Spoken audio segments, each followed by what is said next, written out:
गेल्या अनेक वर्षांपासून पारंपरिक पद्धतीने होत असलेल्या श्री क्षेत्र नारायणगडावरील दसरा मेळाव्याची सध्या तयारी सुरू असल्याचं पाहायला मिळतंय। गेल्या वर्षी मनोज जरांगे पाटील यांच्या उपस्थितीत लाखोच्या संख्येने या ठिकाणी आलेले लोक होते आणि मोठ्या उत्साहात दसरा मेळावा पार पडलेला होता।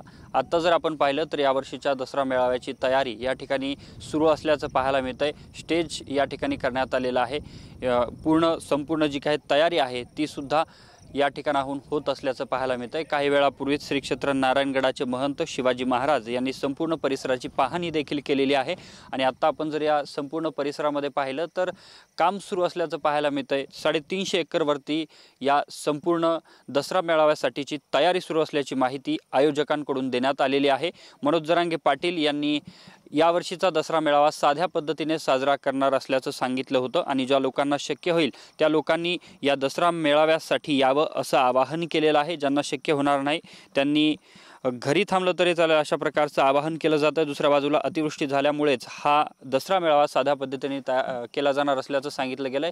या बाजूला जर आता आपण पाहिलं तर आयोजक बसलेले आहेत आणि नारायणगडाचे महंत शिवाजी महाराज सुद्धा त्या ठिकाणी आहेत। त्यांच्याकडून या संपूर्ण परिसराची पाहणी करण्यात आलेली आहे आणि आता या संपूर्ण नियोजनासंदर्भात त्यांची चर्चा सुरू असल्याचं पाहायला मिळतं। एकूणच 2 तारखेला मनोज जरांगे पाटील यांच्या उपस्थितीमध्ये श्री क्षेत्र नारायणगडावरती हा दसरा मेळावा पार पडतो। या दसरा मेळाव्यातून मनोज जरांगे पाटील काय बोलणार याकडे संपूर्ण राज्याचं लक्ष लागलंय। कॅमेरामन अमित आडेसह मी अशोक काळकुटे, TV9 मराठी, श्री क्षेत्र नारायणगड, बीड।